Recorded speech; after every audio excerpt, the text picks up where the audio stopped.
Ironicamente, o grande truque não é sobre um grande truque, mas sim sobre o prestígio, a vontade de ser o melhor, de receber aplausos, de ganhar do seu rival.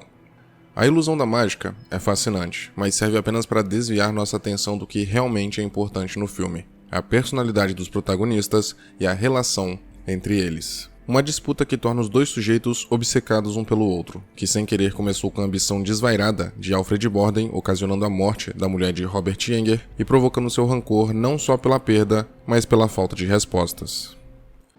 You don't know?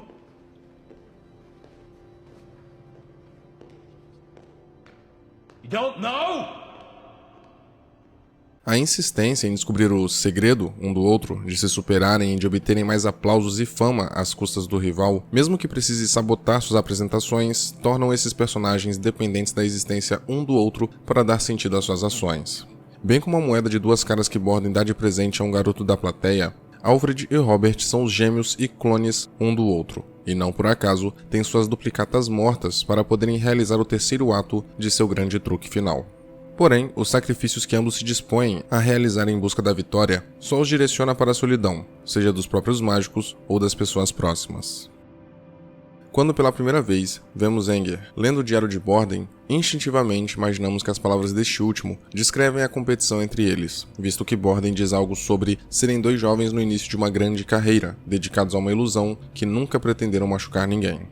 Com base na premissa do filme, não existe outra interpretação a não ser a que o personagem está realmente expressando o início da sua rivalidade com Enger. Contudo, Borden e seu adversário nunca se dedicaram a uma ilusão, mas sim ele e seu irmão gêmeo. Ambos sacrificaram a chance de uma vida única, com identidade e livres para performar em Borden. Duas pessoas dedicadas à arte, amando sempre pela metade, um dia sim, um dia não. Por isso a cena em que Cutter está fazendo um truque de mágica ao mesmo tempo em que explica como todas elas estruturalmente funcionam é tão importante, porque estabelece a necessidade de sempre existir dois elementos similares não percebidos, neste caso, os pássaros. E em uma cena posterior, com o mesmo truque, Borden não consegue surpreender o sobrinho de Sarah, que começa a chorar quando percebe que o primeiro passarinho morreu para dar lugar a um idêntico, mas não o mesmo. O mágico fica intrigado com as palavras da criança porque o garoto consegue ver através do truque, do seu truque. O fato dele, Borden, ser Fallon e vice-versa. Gêmeos que compartilham vida e carreira. Nos bastidores do truque em que a esposa de Enger escapa do tanque de água pela primeira vez, Borden, Enger e Cutter discutem suas diferentes filosofias em relação à mágica. O primeiro acredita que o mágico de verdade tenta inventar algo novo, algo que nenhum outro consiga descobrir como fazer, e dá a entender que possui um truque desse tipo guardado na manga. Por outro lado, a única contribuição de Enger para a conversa é afirmar que qualquer truque pode ser duplicado. Neste momento, é estabelecido sua necessidade de replicar, sejam as mágicas ou os métodos, a ideia de escrever um diário falso ou de fazer cópias de si mesmo. Mais tarde, Cutter insinua que se Enger e Borden querem aprender a fazer mágica de verdade, precisam ver o show de Chun-Lin-Su, que consegue fazer um aquário cheio de água aparecer no palco. Ambos observam o truque atentamente, mas apenas Borden entende de imediato como ele é feito, enquanto testemunha o senhor entrar em um táxi, que o segredo é a total devoção à arte, o autossacrifício. Não por acaso, durante sua explicação, a câmera aproxima de seu rosto para evidenciar a seriedade do que ele está dizendo, como se compartilhasse do sofrimento do sujeito.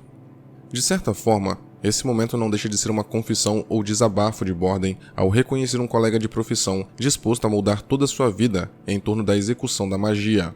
Simultaneamente, é motivador para o personagem ver que é possível dar certo. Pode ser que ele estivesse inseguro até aquele instante e precisasse exatamente desse incentivo para colocar em prática o homem transportado. Posteriormente, Enger tenta replicar o truque do aquário para sua esposa Julia, mas ele não acredita que alguém poderia ou conseguiria viver uma vida fingindo ser outra pessoa. Isso dá base para sua desconfiança inabalável quando Borden apresenta seu grande truque. Cutter diz desde o princípio que o segredo era um dublê, mas Enger se recusava a acreditar nisso. Para ele, além de ser muito simples, o autossacrifício, o fingimento e a total devoção à arte era algo impensável.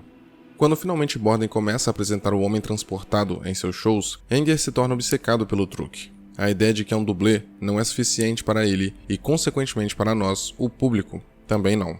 Nem mesmo a informação de Olivia, já tendo um caso amoroso com Borden, sobre ter encontrado materiais de disfarce que não são usados no show, é o suficiente para acreditarmos na teoria do duplo, porque nós não queremos realmente saber, pelo menos até o momento. Precisávamos ser enganados. Dessa forma, o roteiro certifica-se de termos mais empatia pelo Anger desde o início, para acompanharmos sua perspectiva como se fosse a correta. Em uma tentativa de replicar o truque de Borden, Cutter contrata um sujeito idêntico ao Anger chamado Gerald Hoot, uma dica genial referente ao segredo de Borden. Porém, Hoot é um alcoólatra descontrolado e inconsequente, uma espécie de espelho distorcido das obsessões de seu duplo. O truque, em pouco tempo, passa a ser um sucesso, mas Anger não fica satisfeito, pois recebe os aplausos embaixo do palco, enquanto é Hoot quem faz a reverência. Novamente, percebemos que o personagem não entende o autossacrifício. Não bastava o público ter a certeza de que eram as mesmas pessoas. O próprio Anger tinha que ser a mesma pessoa. Ele precisava da atenção, do prestígio. Seu orgulho o leva a mandar Olivia a se infiltrar na equipe de Borden, o que não sai do jeito que ele esperava. Em determinado momento, o longa estabelece a ficção científica através do conceito dos clones, e por mais que essa ideia pareça fugir da proposta inicial do filme, ela continua a temática de duplos que permeia toda a obra. Além do mais, é possível traçar um paralelo entre a rivalidade de Nikola Tesla e Thomas Edison, com a de Alfred Borden e Robert Anger. Ambos, Tesla e Edison, trabalharam juntos. O primeiro era subordinado do segundo, mas acabaram seguindo caminhos opostos. Enquanto Edison desenvolveu uma corrente contínua e a vendeu para o governo, Tesla desenvolveu uma corrente alternada e a defendia não por lucro, mas por realmente acreditar ser mais eficiente. Na chamada Guerra das Correntes, Edison recorrentemente tentava sabotar Tesla, que por sua vez, raramente revidava. Nesse sentido, podemos considerar tanto Borden quanto Anger a representação de Edison, enquanto Fallon, o gêmeo que sobrevive no final, seria a Tesla. Os dois mágicos buscavam incessantemente vencer o outro, ao passo que parecia mais importante atacar o adversário do que aprimorar seus próprios truques. E isso só acarretou na destruição de ambos os lados, enquanto apenas Fallon saiu de certo modo vitorioso, assim como Tesla, cuja corrente alternada foi a responsável por uma revolução na maneira como usamos a energia elétrica. Contudo, o mais importante a se destacar é a corrupção de Anger como mágico. Afinal, ao buscar a invenção de Tesla, ele finalmente decidiu sujar as mãos para tentar vencer seu inimigo. Mesmo que não tenha o mesmo sentido, matar seus clones é uma forma de autossacrifício, talvez um pouco mais literal e poética, visto que remete à morte de sua esposa no tanque de água. Assim, todas as noites, uma versão sua passava pela dor do afogamento, pensando estar próximo de se sentir em casa quando tudo o que ele experimentava, na verdade, era agonia, como indica Cutter no final. De qualquer forma, Anger estava satisfeito em provar o que disse anos atrás para Borden, que todo o truque pode ser duplicado. De fato, o personagem clona a si mesmo, desaparece em um local e reaparece em outro improvável em questão de segundos. Mas a enorme diferença entre eles é que um prefere matar seu irmão gêmeo do que viver fingindo ser alguém que não é. Borden, antes de ser enforcado, pergunta a um guarda próximo se ele está olhando atentamente, e suas palavras finais são abracadabra. Em seguida, ele cai para a morte e simbolicamente desaparece. Mas isso não é o bastante. Ele não pode simplesmente sumir. É preciso trazê-lo de volta. Assim, em outra cena, seu irmão atira sem cerimônias em Anger e conta todo o seu segredo para ele. E apenas nesse momento, beirando a morte, é que o mágico orgulhoso aceita e entende de uma vez por todas que sempre foi um dublê, um duplo, um gêmeo. Borden afirma no início da exibição que o segredo não impressiona ninguém, mas nem sempre. Alguns truques são ainda mais fascinantes quando você vê o autossacrifício, a devoção total à arte. Por isso que diante de duas mágicas, digamos assim, uma natural, o nascimento de gêmeos idênticos, e outra artificial, a clonagem, a primeira acaba sendo mais impressionante no contexto do filme, visto que exige esforço, dedicação e sofrimento em tempo integral para se manter a ilusão, além do sentimento de afeto que existia entre as duas partes, enquanto o segundo é baseado no egoísmo, visto que nem era necessário matar os clones, mas a vontade de ser único, originada de um sentimento de inveja, os tornavam descartáveis não só pela facilidade de criar outros, mas porque nem o original sentia simpatia por si mesmo. A verdade é que Alfred sempre foi melhor mágico do que Robert, e este último inclusive sabia disso. Anger era o melhor apresentador, entendia o público e apreciava suas reações, enquanto Borden executava com maestria suas mágicas, queria inovar e não apenas copiar, e conseguia descobrir o segredo de outros truques com muita facilidade por ser engenhoso. Por isso as últimas palavras de Enger para Borden são poderosas, visto que este último nunca entendeu realmente por que eles faziam o que faziam, o que justamente fica evidente pela sua falta de compostura em palco e por não saber lidar com a plateia. O público sabe a verdade, pode não saber os detalhes ou como se faz, mas sabe o tempo todo que é um truque. Mas se você puder enganá-los, mesmo que por um segundo que seja, você percebe algo muito especial: o olhar em seus rostos.